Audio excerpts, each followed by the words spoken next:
Thank you for joining us today for our discussion on innovative approaches to school-based suicide prevention. My name is Brian Nito, and I'll be your moderator today. I'm excited to be joined by a panel of mental health experts from around the country who will be sharing their insights and experiences from the field. With the start of the 2017-2018 school year, the CDC documented a rise in the rates of youth suicide. The data urgently calls for school districts and their partners in public health to find new and more effective ways of engaging school communities to ensure that troubled students are identified early and connected to care. During today's panel discussion, school district leaders from Virginia, Maryland, California, and Texas will talk about using a new approach to suicide prevention, Kognito online simulations. Panelists will share insights about developing consensus with school boards, administrators, and parents to introduce an innovative tool like Kognito, successful implementation strategies, and best practices and lessons learned to help other districts as they begin their journey and school year. Now, we received a large number of questions already from participants on the line, but one really stood out that speaks to the general theme of today. The question from this participant asked, how do we get teachers and administrators who frequently interact with students to support training around mental health and suicide prevention? Now, hopefully we'll uncover some of the secrets from these panelists. But before we introduce our panelists, I wanted to set some webinar ground rules. This presentation will be recorded. A copy of the recording will be sent after the presentation. All attendees are in listen-only mode, but if you have a question, please keep them coming by typing in the chat box to the right of your screen. And do not forget to connect with us. We are on Twitter at @Kognito, and you can also hashtag Kognito webinars. Now, I wanted to get a sense of who's out there in the world. So we're going to conduct our first poll to get a better sense of you and the size of your school district. We want to get a sense of how big you and your community are. So the questions are up. So feel free to respond about how big your district is. Are you less than 100 teachers, a small category? Are you a medium-sized district with 100 to 500 teachers? Are you large, 500 to 1,000 teachers? And then very large, more than 1,000 teachers. Great. So it looks like we got a good mix of folks from medium-sized to very large and small. But number one is the medium from 100 to 500 teachers. Now we wanted to get a sense of the demographics today because our panelists come from the full gamut, from small rural districts to large suburban to very medium-sized districts as well. So let's go ahead and introduce a little bit about Kognito. Kognito is a health simulation company that creates a suite of mental health simulations to train PK-12 educators to students and students themselves around the topic, introducing how to approach students or peers showing signs of psychological distress and talk with them about seeking help. Now, through the power of virtual students, users build skills and see an increase in self-confidence too. Our PK-12 simulations have been used by over 300,000 educators nationwide and are currently available in 11,000 schools. These simulations are listed in the National Registry of Evidence-Based Programs and Practices, or NREP, and Kognito is the only health simulation company to be recognized by NREP. Now, with the simulations themselves, educators will have interactive conversations with at-risk virtual students. The Kognito suite includes grade band level specific experiences. So we have at-risk for high school educators, at-risk for middle school educators, and at-risk for elementary school educators.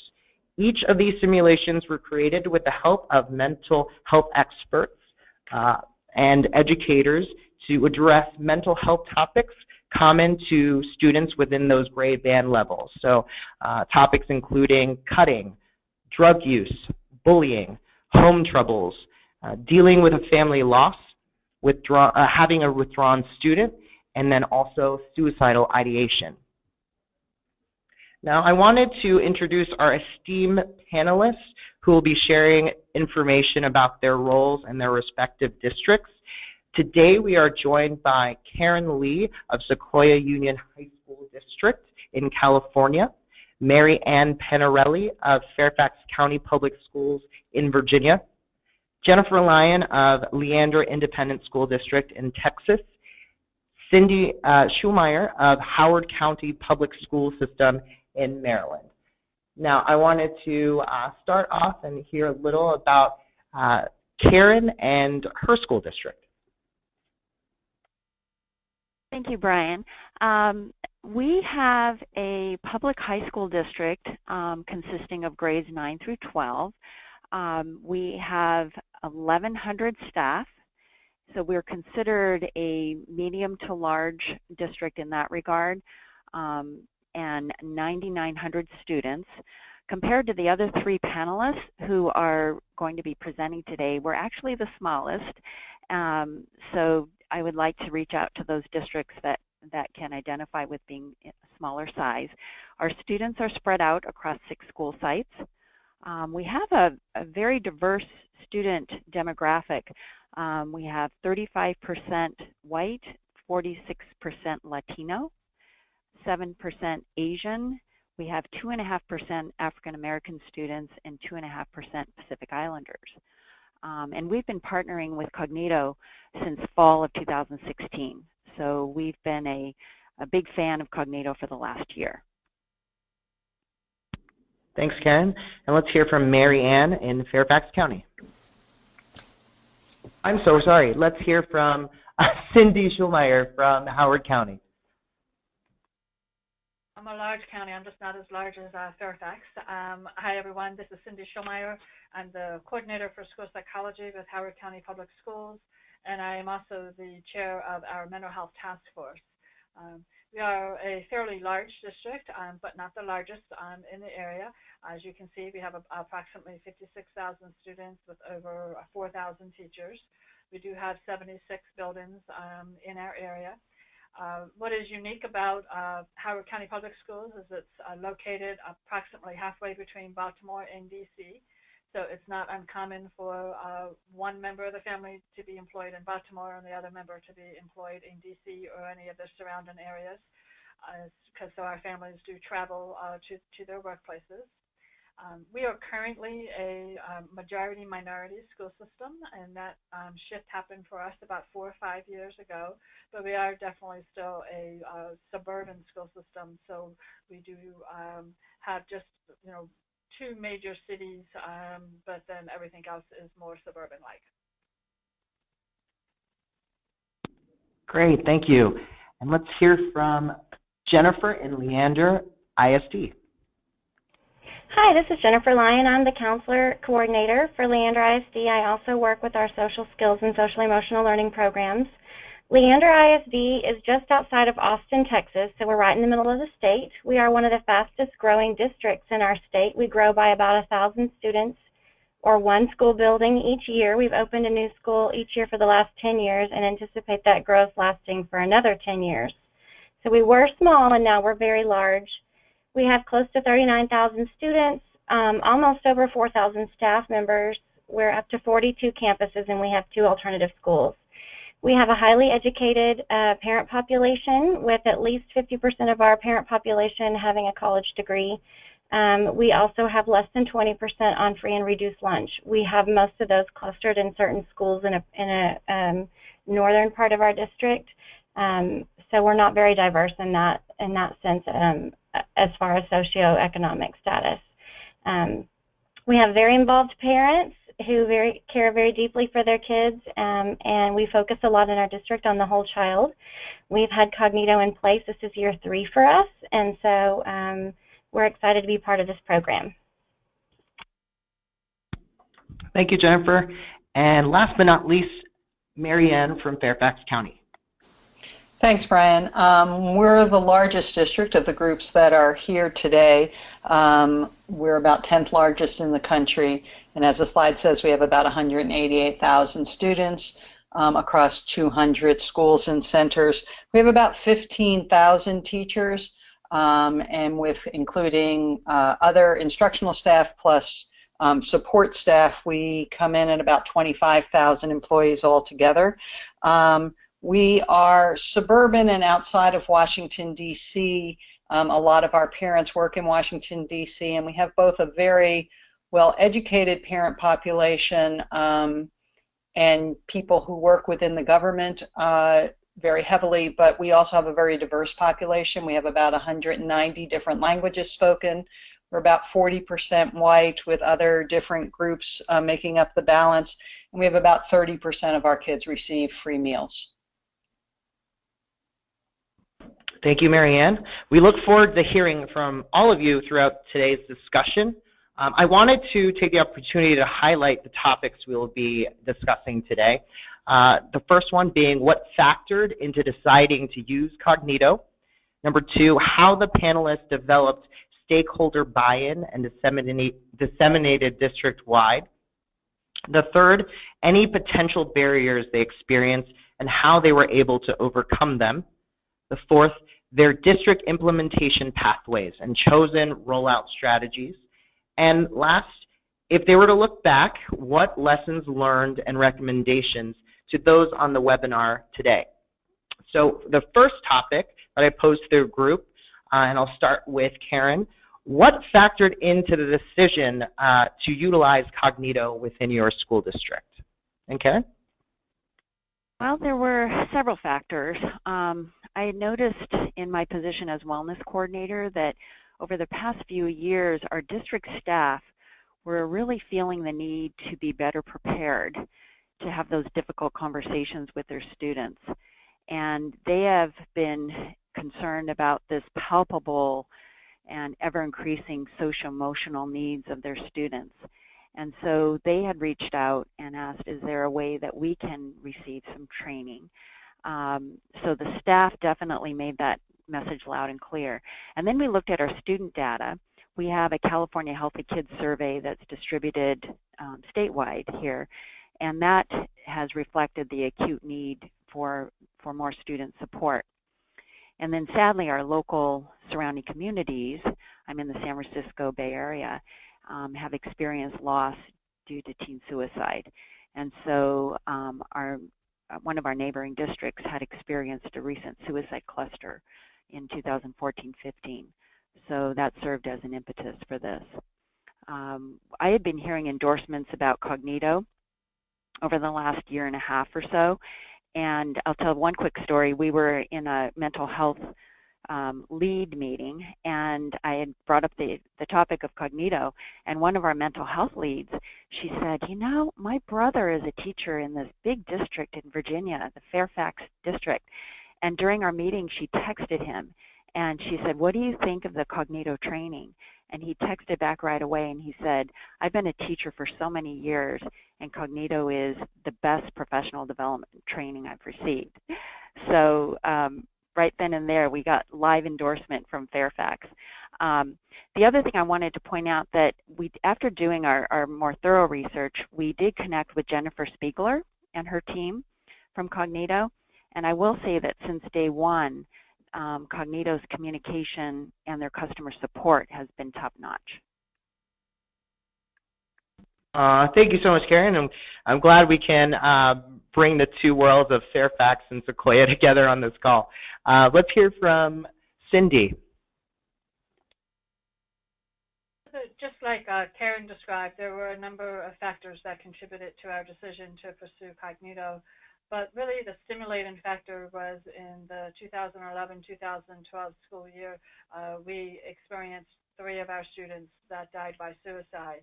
And it was a result of that situation that our Board of Education advocated for putting together a mental health task force to study what can we do not only in our school system but in our community to look at the factors that might be contributing to students dying by suicide or students certainly making attempts. it was through that task force that we learned about the Kognito training. We also looked at a couple of other trainings and found that we really wanted to roll it out in order to support our classroom teachers, just like Karen was saying, very much the same that, teachers describing that students are coming to their classrooms with more and more complex issues and teachers not feeling like they have the skill sets to know what to do. So what really particularly attracted us to the Kognito training was the very simple way to remember, identify, approach, and refer, and if providing teachers with the tools to know how to approach, but then also providing teachers with the option of saying, this is not a situation I feel like I can approach a student, and I am going to just immediately refer to my student services staff. So there was a number of factors, but those were some of the major ones. Thank you for sharing that, Cindy. And let's hear from Jennifer and Leander. Hi there. Our story is a little bit different. Our district does focus a lot on the whole child, the social and emotional well-being and the ethical development of a child. But in the state of Texas in 2015, House Bill 2186 was passed, which requires all Texas instructional staff, teachers, IAs, nurses, etc., counselors, to have required suicide prevention training. And so at that time, our family services team, our social workers that we employ in our district, vetted many programs and found Kognito to be the one that best suited our needs. We really like the interactive part of it, so we're sure that teachers are getting something from it. They're not just sitting and watching it while they're multitasking and doing other things, so we really like that aspect of it. So Texas is a compliance state with that, and this does meet those needs, and it goes above and beyond meeting those needs, but that's where we are in Texas. Great. Thanks, Jennifer. And Mary Ann from Fairfax. And in Fairfax, we had put into place a number of suicide prevention efforts, both with our community partners and directly within the school system itself. In 2013-14, as others have mentioned, we had a increase in the number of teen suicides, and it raised a lot of concern in the community. As part of that, there was sort of a call for some sort of training that could be done more universally than our previous efforts. So while continuing our previous efforts, we wanted to reach out to something that could fit a pattern where we could train all of the teachers. And like others have mentioned, we looked at a few, and Kognito seemed to fit that particular bill. Our Community Services Board, our public mental health serving agency, was able to get a grant to provide the funding. So, and initially we made it open to anyone within Fairfax County, so parents, any member of the community, as well as the teachers. Great. Thank you, Mary Ann. So shifting gears to topic number 2, how did you develop stakeholder buy-in and consensus to disseminate district-wide? We hear from folks across the country saying this is probably the biggest roadblock. So let's hear from Cindy to start. Hi there. So stakeholder buy-in, of course, is important to make any project work. In my particular district, I had a number of stakeholders that were involved with this. I certainly had my school system employees who were indicating the need for more of this training. I also had my community partners who were willing to collaborate with us, just like was mentioned by Mary Ann, who would be willing to collaborate and support this effort. And then in my particular world, I also had my Board of Education. We provided a number of presentations to our Board of Education about why this training would be critical for our teachers, as well as why we selected Kognito specifically with regards to that. So my Board of Education then came out saying that they strongly recommend it. They didn't say required, but they said they strongly recommend it. But that was enough for us. So we ran with that and have ultimately resulted in 79% of our staff to date who have completed the training. Thank you, Cindy. And let's hear from Karen in California. Well, we were very fortunate in that the timing was very ideal for us, and there were actually three factors that combined to help with our buy-in. So actually in the spring of 2016, our superintendent and our board of trustees formed a mental health task force. And our task force ended up identifying 5 goals, and one of them was to provide mental health trainings for staff. And we started the process by developing a customized green folder staff training and protocols, which assist students who are in distress. And we developed these protocols and trainings for each of our 6 school sites. And these protocols were actually inspired by the University of California Red Folder Initiative. And I would actually encourage our listeners to Google UC Red Folder Initiative. It was a great companion piece for what was to come with Kognito. And then secondly, we needed a strategy because we had designated an all-staff training day on January 10th of 2017. And not only were we looking for a high-quality, high-impact training, but we had to consider the logistical problem of having all of our staff spread across 3 multiple locations. So I encouraged our district leadership to try the Kognito online demos. And our superintendent, he found the demos very engaging, and he immediately recognized that Kognito would serve our needs not only for the professional development day, but in a much broader sense. So our school district decided to fund 2 of the Kognito modules, the At-Risk for High School Educators, and also the Step In, Speak Up LGBTQ module. And then the third factor was that California's suicide prevention bill, AB 2246, was signed into law by Governor Jerry Brown on September 26, 2016. And that happens to be the very same week that my district signed our Kognito contract. So while AB 2246 wasn't the initial impetus for deciding to roll out the Kognito program district-wide, it reinforced our efforts and our decision to fund mental health trainings for all of our staff. Great, thank you for that, Karen. Let's hear from Mary Ann from Fairfax.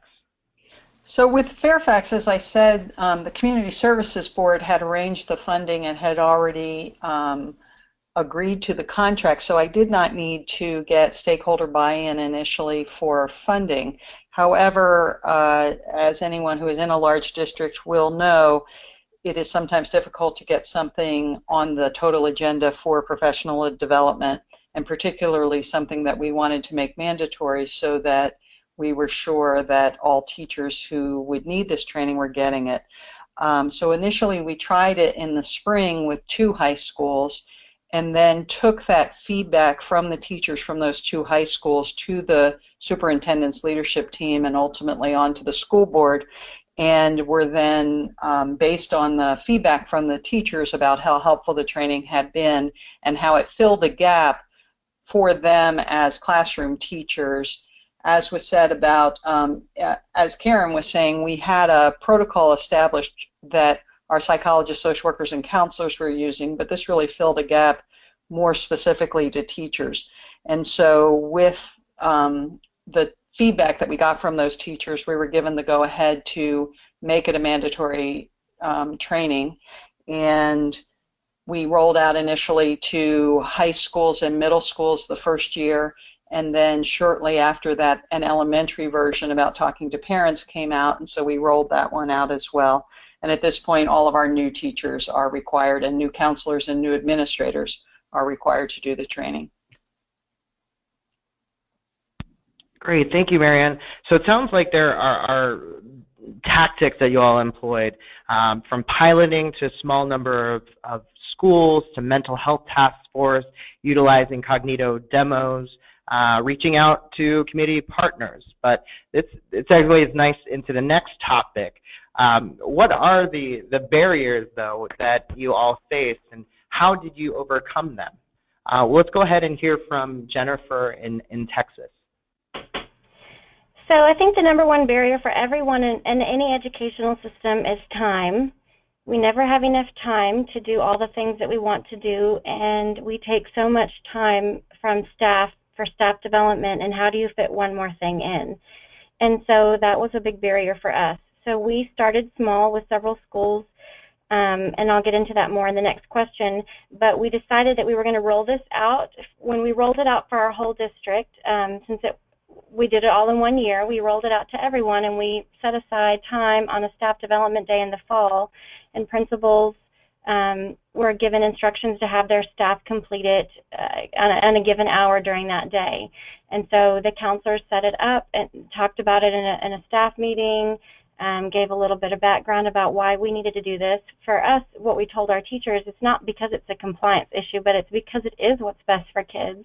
And teachers are already having these critical conversations, but not necessarily having the skills that they feel like they need to be able to handle them, or even know what to say, or how to even start the conversation when they see a kid that's struggling.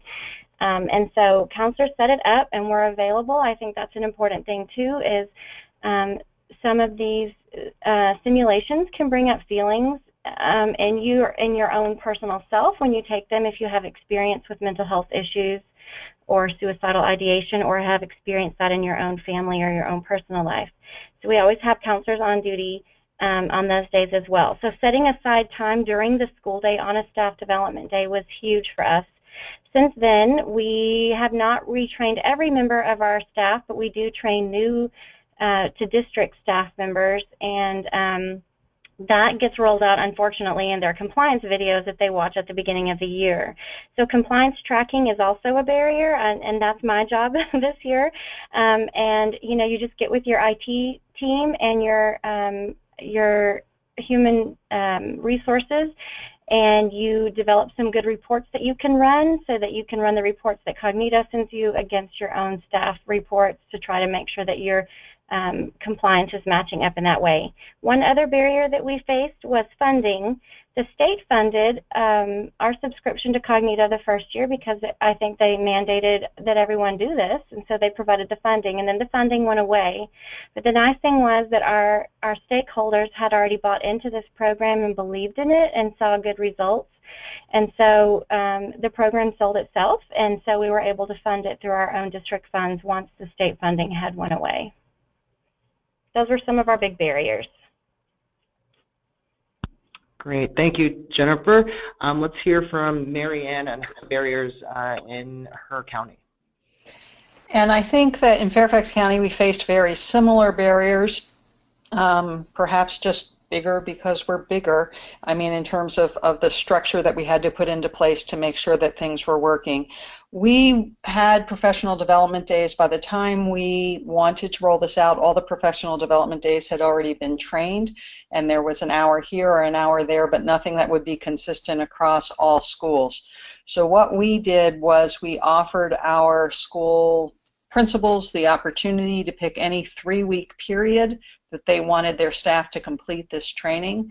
They would kick off that 3-week period with a presentation by their school clinical team, their psychologists, social workers, and counselors, who would introduce themselves, go over some protocols that we have in Fairfax that are not covered in the training, and then introduce the training, and then at the end of that 3 weeks offer a debriefing session, because as Jennifer said, sometimes teachers just wanted to talk about the training that they had completed.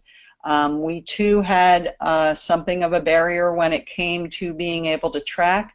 If we were going to make it mandatory for everyone to do it, we needed to have a way to give information to principals about who had and who had not completed it. As Jennifer said, we worked with IT and with Kognito to come up with a system that would allow us to do that relatively efficiently. We have a system where teachers have transcripts of all the professional development they've done, and so we needed to be able to speak to that system to get the information uploaded. We were able to do that, and that seemed to work well. We really, as I said, encountered very few barriers or concerns from stakeholders saying they did not want the training or they did not think it was useful. That we anticipated might have been a barrier, but really it never surfaced. That makes it easier for implementation then. Let's hear from Karen in Sequoia. Well, similar to comments made by Jennifer and Marianne, I think finding the time is at the top of our list. We started by training certificated staff as well as including select classified staff. And then we realized that there were staff that we needed to also include who either were neither classified nor certificated, or were classified staff that didn't really come onto our radar early on as being critical players in responding to students. And so our administrative assistants, our coaches, athletic trainers, transportation staff, all of these individuals needed to be included in this training effort. And so since this past school year, we've been just playing catch up with those individuals. And in fact, this past Monday, we trained all of our site campus aides. And then we're going to train all of our adult school staff this coming month. So I just don't want to leave anybody out of this training because I think it would benefit actually everybody. So that's been our biggest barrier right now. A small comment I'll make is that with any computer-based program, there was concern about potential technology glitches. And I just want to mention that our Director of Technology has collaborated with Kognito's excellent technology lead, Michael Vitas, and they've together been able to troubleshoot and minimize any tech issues that might arise. And so I just wanted to mention that. Thank you so much for calling that out. I will definitely mention that to my colleague, Michael. But this is a nice segue into the next topic. Karen, you spoke about reaching not only educators, but coaches, trainers, site campus aides. So we'll start with you. What was your approach to this implementation? What were the tangible rollout tactics that you employed? Well, we've been able to train, I just checked today, as of today, we've trained 775 staff since this past January, and that represents 70% of our staff. We began the process by making sure that the principals were included in the discussion about this training. And then the superintendent and the director of professional development and I sent out an email to all staff last December, just prior to the winter break. And we outlined the Kognito program. We described the two modules that we were offering them, the at-risk for high school educators and Step and Speak Up. And we provided details about how to log on, et cetera. And then we allocated 2.5 hours to staff on that January day. And they could either take the training in a group setting, in their classroom, or at their office desk. And then we also mentioned to staff that if they weren't able to take the training on that particular day, that they were given the option to complete the training early over the winter break or a later time, but we set a deadline. The mental health leads after the Kognito training were then debriefed on how to have those post discussions with all their site staff after the Kognito training, because again, as others have mentioned, there's a need for staff to discuss what they've learned. We made sure to inform our staff that there were pre and post training surveys that would provide important feedback for us, and that the principals would receive monthly reports from Kognito in order to track their staff training progress. And so that was more incentive to make sure that they finished the trainings. Our post surveys were quite positive. The two Kognito modules were very well received, and we ended up receiving an overall 97 to 98% satisfaction rating, which were the good, very good, and excellent categories. There was a second phase of our rollout, and we received funding from our local Sequoia Healthcare District, and our Wellness Council conducted a field study of the Friend-to-Friend module with about 240 students this past spring. And students loved it. Because of all the positive feedback, we actually are currently rolling out the Friend-to-Friend module with 2,000 students in our 9th grade life skills classes this fall. And Kognito's been very helpful in providing resources and also some discussion guides for those life skills teachers. Thank you for calling that out, Karen. We have a student curriculum component called Friend to Friend for those that are not aware. So this is the peer program that is complementary to the at-risk suite that the educators have. So let's hear from Jennifer. What were your tactics within Leander? Well, in Leander ISD, we have a highly developed suicide risk protocol that our counselors follow. Texas is 48th in the nation for mental health funding. So as a state, we don't focus a lot on it, but as a school district in a county, we definitely focus a lot on it. And so we have a highly developed system that our counselors follow to identify students who are at risk and determine what steps need to be taken. So we started with our 3 highest schools, looking at our SRA data, our suicide risk assessment, which were the 3 schools that had the highest number of risk assessments given in a year. And we piloted Kognito with the staff at those 3 schools. And it went very well.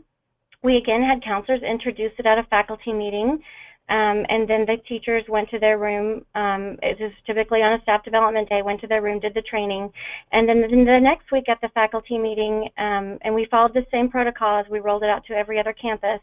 We had our counselors do what we called the face-to-face follow-up, which was a PowerPoint that we created talking more in depth about specifically suicide, not some of the other things, but specifically when a student is at risk. These are some risk factors. This is what their appearance may change, their grades may change, all the things that we wanted teachers to be aware of. And then we specifically address, what do you do? Never leave them alone, always escort them. One of the things that I love about Kognito is it helps with giving our teachers boundaries. Our teachers are very well-meaning, and they're always wanting to do what's best and take care of our kids. But sometimes they're not the person that needs to be doing the caretaking, and they don't always know that. And one of the things that Kognito teaches them is to refer. And so that has been very beneficial in our district for teachers to not hold on to information about students that could be detrimental, and instead they've learned to reach out to counselors or social workers, parents, whoever else they need to pass along the information that when a student is really struggling. So we really appreciated the aspect of that from Kognito. Thank you, Jennifer. Let's hear from Cindy in Howard County. Certainly what I like hearing about my colleagues is that everybody had a strategic plan for how they were going to proceed with their rollout. And in Howard County, some of the things that we started off with that really helped guide our strategic plan is that we loved how the training was individualized. Teachers could take it at their own pace. They could stop it and start it if they needed to. And actually, we strongly encourage that because of the emotional reactions that people may have to the training. It is those types of things that we started off. We had a multi-tiered rollout to our Kognito training, and we started off with, first of all, what we refer to as foundation training. And in our foundation training, we actually had all of our mental health professionals, our school counselors, school psychologists, our alternative educators, our pupil personnel workers, and school nurses take the trainings at one of their staff meetings. And this was intentional. We wanted them to become familiar with the training. We wanted them to know the stories that were being told. And we wanted them to be available when their teachers were taking it, so they weren't also taking it at the same time. I used those sessions where we met with all these individuals and did some debriefing afterwards to kind of gather information from my colleagues about some things that they thought were worthy of highlighting when it was time to share with the teachers. Some folks talked about having staff meetings or other approaches to connect with the teachers when they're doing the rollout. Our approach was that principals were provided with guidance, and part of that guidance was a frequently asked questions document. That frequently asked questions document addressed some of the items that were identified when we did those previous debriefing sessions. In that frequently asked questions, we talked about some of the technical parts about Kognito, but this has been our opportunity to remind people of how this was an individualized, self-paced training, and that it's okay to take breaks, and it's fine to do it across multiple days. And by me saying it's fine to do it across multiple days, that then leads into our rollout plan, where we took an approach where we had people started in before school started and gave them a couple months into the school year to get it completed. And so we didn't do the everybody do it at one day approach, but instead provided an opportunity to spread it out throughout other professional development days, other planning sessions that teachers have. There was a point of contact identified by the principal of each building, and that individual was responsible for monitoring the completion of the training by all of the staff. We started with a rollout first with all of my certified staff, only to be followed by all other staff in the building, such as my front office secretaries, my cafeteria workers, my paraeducators, my bus drivers have also all participated in the training. So that whole rollout that I just described took about a year and a half, so it was done over a period of time. And we fortunately, with the grant that the University of Maryland Center for School Mental Health has for this training program, we fortunately had the luxury of that time because it was a multi-year grant. Great. Thank you so much, Cindy. It sounds like folks use very strategic, intentional approaches and looking at working with their human resources professional development teams to be very thoughtful in when they utilize Kognito. So we appreciate those call-outs. So the last and final topic is really reflection. If looking back, what are some best practices and lessons learned from your district implementation of Kognito? Let's start with Mary Ann. I'm going to just pick one of them because I know my colleagues will cover some of them, but one I would suggest is to be prepared for success. In other words, we had funding that we got through the grant, but ultimately the grant went away and the requirement or the desire to continue with the program continued. So we utilized the pre and post survey information that we got back from Kognito, and we, right from the beginning, wove that into a variety of reports that we were making to the school board and to our leadership team, to the superintendent, and to others about the outcomes of various suicide prevention activities that we were doing. And so we were able to keep Kognito as one of the tools and point to direct outcomes in terms of more teachers actually referring students. So they felt better, they liked it, all of those kinds of things we had. But in fact, we had data that said that they had actually referred more students and more students appropriately. Similarly, we have done work with the friend-to-friend product, and that plus a number of other things that we are doing, we are able to point directly to students making better referrals. So I would say early on, right from the beginning, sharing your positive outcomes with school board, your funders, with the superintendent, so that you can build a base of support. So should you need to have funding along the way, that funding is forthcoming because people have heard about the successes you've had. Thank you, Mary Ann. Actually, that was one of the questions I was going to be for the Q&A portion. Someone in the audience asked, what tool or tools have you utilized to determine the overall effectiveness? And you hit it right on the head with the pre and post surveys. Those are embedded within the simulation to track this, to really highlight the effectiveness and also efficacy over time. Thank you for that. Let's hear from Karen from California. Well, I would just want to recap that it will help to streamline the process to get that early buy-in from your district leadership, the superintendent, the assistant superintendents, the directors, your board of trustees. Have them try the demos. I know this has been mentioned before, but that's the biggest factor in convincing people that this is really different. I think having that support at the top will make your rollout easier and more efficient, and will lead towards providing that dedicated time and funding for both your students and your staff trainings.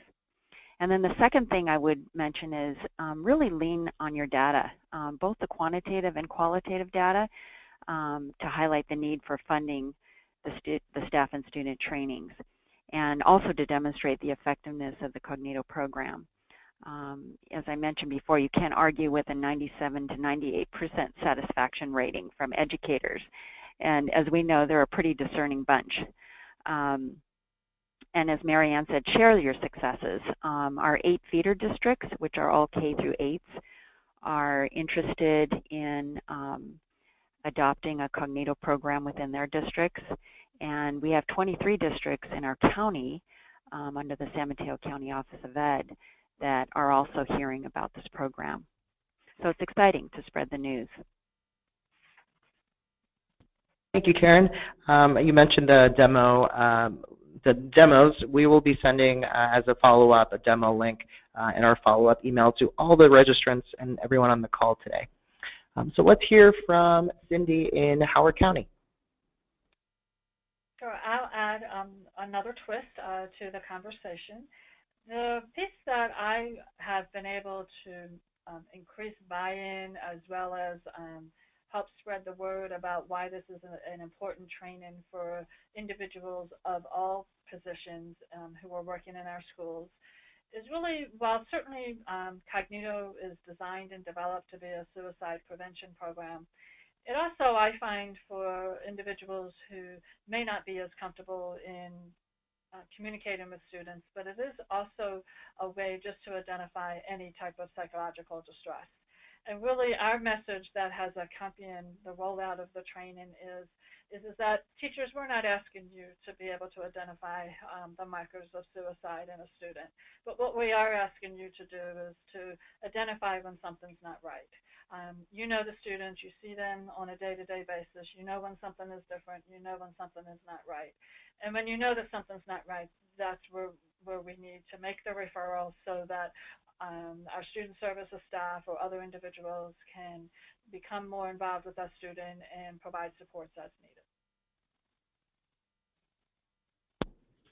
Great, thank you, Cindy. And last but not least, Jennifer from Texas. Well, I'm going to share a Kognito success story.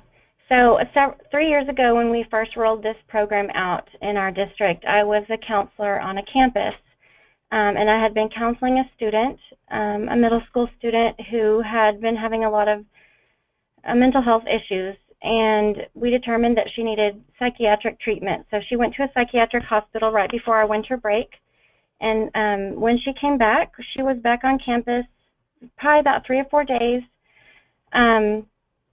And we knew that she wasn't well, but we didn't know to what extent. So I had let the teachers know that, with the confidentiality in mind, that she had had some struggles, but please watch out. She's still hurting. And we had gone through all of this training. We had done the Kognito. We had done our face-to-face. And her first period teacher was on duty that morning and watched the student walk into the school. And then first period came, and the student didn't show up to class. And so about 5 to 10 minutes into class, the teacher knew something was wrong. This doesn't feel right. So she called the front office. The office called me, and I ran down to the restroom because the student had shared her suicide plan with me. And sure enough, the student was in the restroom consuming a lethal amount of pills. And had that teacher not made that phone call, because she's been trained to know when something isn't right with a student, then we may not have found her in a timely fashion. And I'm happy to say that Kognito saves lives. I mean, training and prevention for teachers makes a difference, and that made a huge difference in that child's life. And 3 years later, I've kept up with her. She's still alive. I mean, it's been a struggle for her. She has wanted many times not to be alive, but she's had some wonderful teachers and support systems, and she's a success story because of this program. Thank you so much for sharing that story.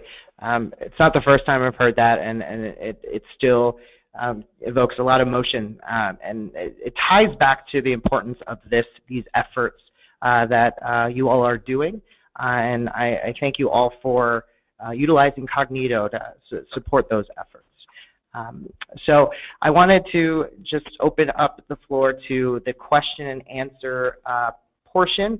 I want to be respectful for time, so we're going to be asking about 1 to 2 questions.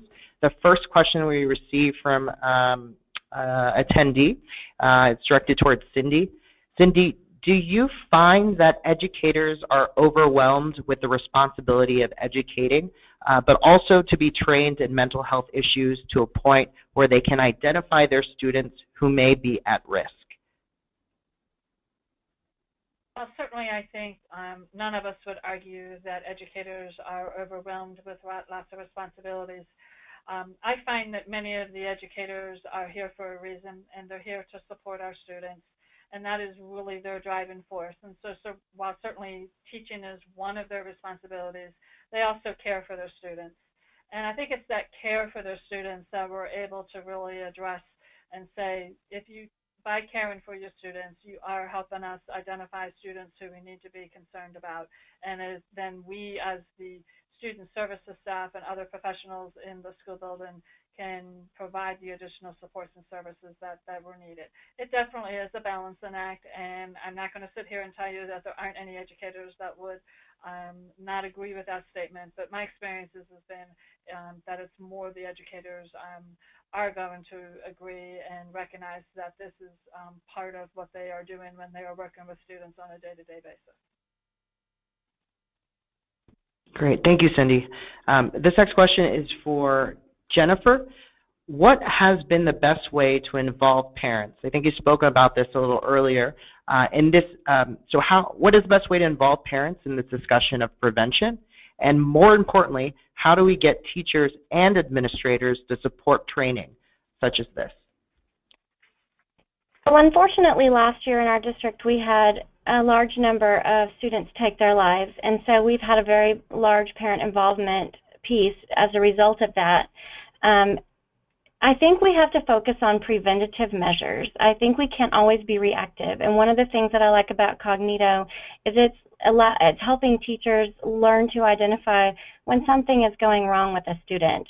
If we wait and just talk about suicide prevention or mental health issues, I don't know that we're going to hit all the areas we need. In our district this year, we are rolling out social skills learning through second step curriculum because we are trying to really take a proactive approach. So I think sometimes we have to use the language that our administrators speak, which a lot of times is data. We have to show data. We have to show, we have this many kids going to the nurse every day, and it's not because they're sick, it's because psychologically something is going on with them. Or we have this many number of students visiting the counseling office, or we have a lot of absences first period because kids can't get to school because of family issues. I think there's a lot of ways to collect data, and that's how we can speak to our administrators. With our parents, I think we have to really focus on that proactive piece of examining what the whole child needs, not just academics. Unfortunately, school has become a place where we now teach everything, not just academics, but that is our task, and we do love our students, so we do what we can to make it work.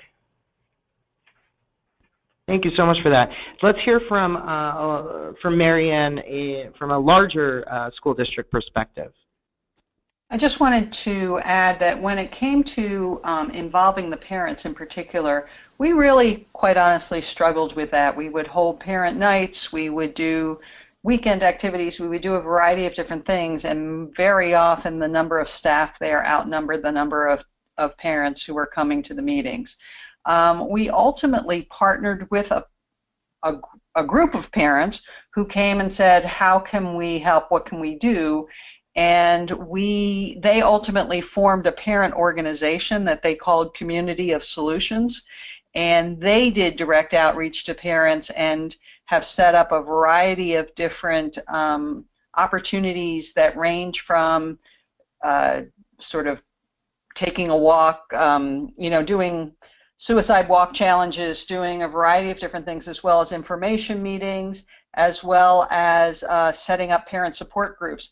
and they've been very successful. So that parent-to-parent piece really seemed to be more successful than what we found trying to drive something from the school. They work in close partnership with us, and they often are coming forward and saying, does this align with what the school system is doing? But the messaging is all coming directly from this parent group. Great, and we have some time, so I wanted to include Karen. Karen, what was the best way for you to engage parents or administrators? We've done a few things. I did reach out to our PTSA presidents, and we wanted to make sure that the parents at that level were informed and included, and they're very excited to continue outreach to their parent communities. We have a superintendent's newsletter that goes out every month, and parents read that newsletter, and we've included information about the mental health task force efforts, including Kognito and our green folders. We're also developing some green folder versions for parents and students. So not only what do staff do when faced with a distressed student, but how can a parent or fellow student respond? We also have a very robust parent education series in our district, and because of that outreach, we've been able to spread the word about the efforts that are going on in our district. Thank you so much for that. Well, we are nearing the top of the hour, so I wanted to thank everyone for participating in today's discussion, from the panelists and to those listening into the webinar. We hope you find value in discussing this important topic of supporting students and their well-being through these innovative approaches. If you wish to learn more or want to continue the conversation with our Kognito team, please visit kognito.com, where you can get more details on the PK-12 offerings, including past recorded webinars from our most recent discussion with Scott Poland called Suicide Prevention. Now, I wanted to also highlight for those on the line that there are free full access to those in the states of Arkansas, Maryland, Oklahoma, Montana, Ohio, and Nebraska, and within select areas of Oregon, Hawaii, Minnesota, and the state of New York. Thank you again to our partner panelists, and wishing you all the best in your efforts as we begin this 2017-2018 school year. Have a great rest of the week, and speak soon. Bye.